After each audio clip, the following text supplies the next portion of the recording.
आशीष देखिए, ये आप ये कह सकते हैं कि जहाँ पे ओवरसोल्ड था 30 रुपए के आसपास, वहीं से इसमें एक रैली है। 57.50 के आसपास ये करंटली ट्रेड हो रहा है। अगर मैं गलत नहीं हूँ तो यहाँ पे थोड़ी-सी अपसाइड है, जो कि करीबन 62 से लेके 64 बनेगी।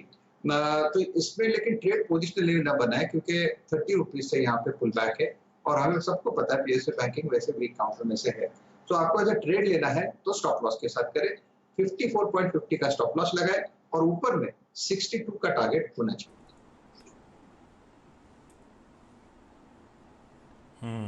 ठीक है, तो ये आ गई कॉल इस स्टॉक पर। ठीक है, bank of India asset quality improvement highlight 4.5% की मजबूती के साथ कामकाज।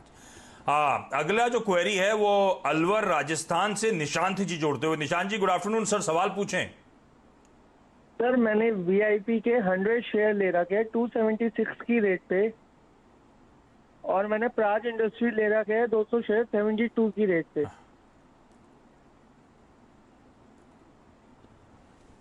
पहला आपने वीआईपी इंडस्ट्रीज बोला 276 के रेट पे, है ना? जी सर। और दूसरा प्राज कितने पे लिया हुआ है सर? सर 72 की रेट पे 200 शेयर। ठीक है, एक एक करके आता हूं। तो पहले वीआईपी पे चलते हैं। वीआईपी इंडस्ट्रीज 276 पे लिया हुआ है राजेश सर। 200। अच्छा, ये जो आपने लिया हुआ है निशान जी, ये लॉन्ग टर्म के लिए याद से लिया हुआ है दोनों स्टॉक क्या, या ट्रेडिंग वेडिंग का मन था? Sir trading.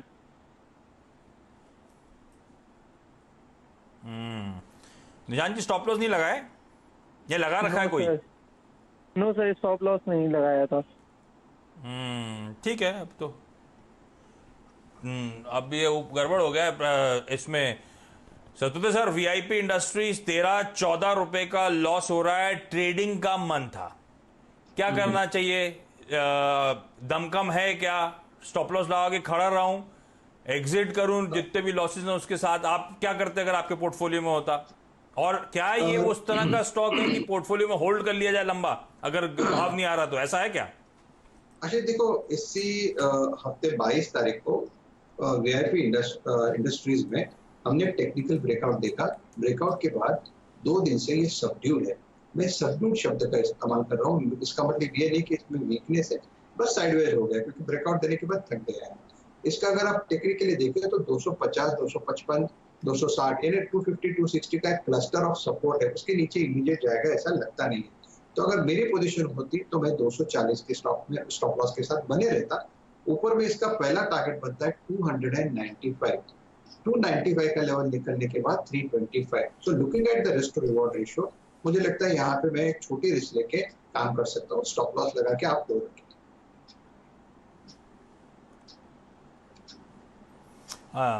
अब ये दूसरा स्टॉक है प्राज इंडस्ट्रीज, 72 की खरीद और मेरे ख्याल से 65 पे इस समय चल रहा है सर। आशीष देखो, शुगर सेक्टर प्राज हमें सबको पता है कि एक साइकिल होता है।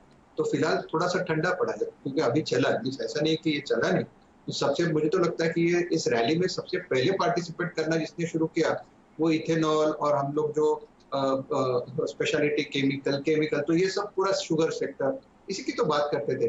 तो इतना सब चलने के बाद ये थोड़ा सा ठंडा पड़ा है, थोड़ा सा थक गया है। तो मेरे हिसाब से प्राज अगर आपके पास पोजीशन है तो आप फिलहाल तो बने रहे। 65.25 मुझे करंट प्राइस दिख रहा है, तो आपका स्टॉप लॉस होगा करीबन 61 का। 61 के स्टॉप लॉस के साथ बने रहे। ऊपर में पहला रेजिस्टेंस होगा 74 का। 74 निकलने के बाद 82।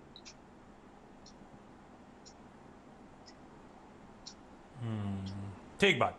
क्विकली यहाँ पे एक छोटा सा ब्रेक ले रहा हूँ, ब्रेक के उस पार भी इस चर्चा को आगे बढ़ाएंगे। ब्रेक पे जाते जाते एक बार निफ्टी देख लीजिए, कुछ वीकनेस वापस पर्कुलेट होती हुई।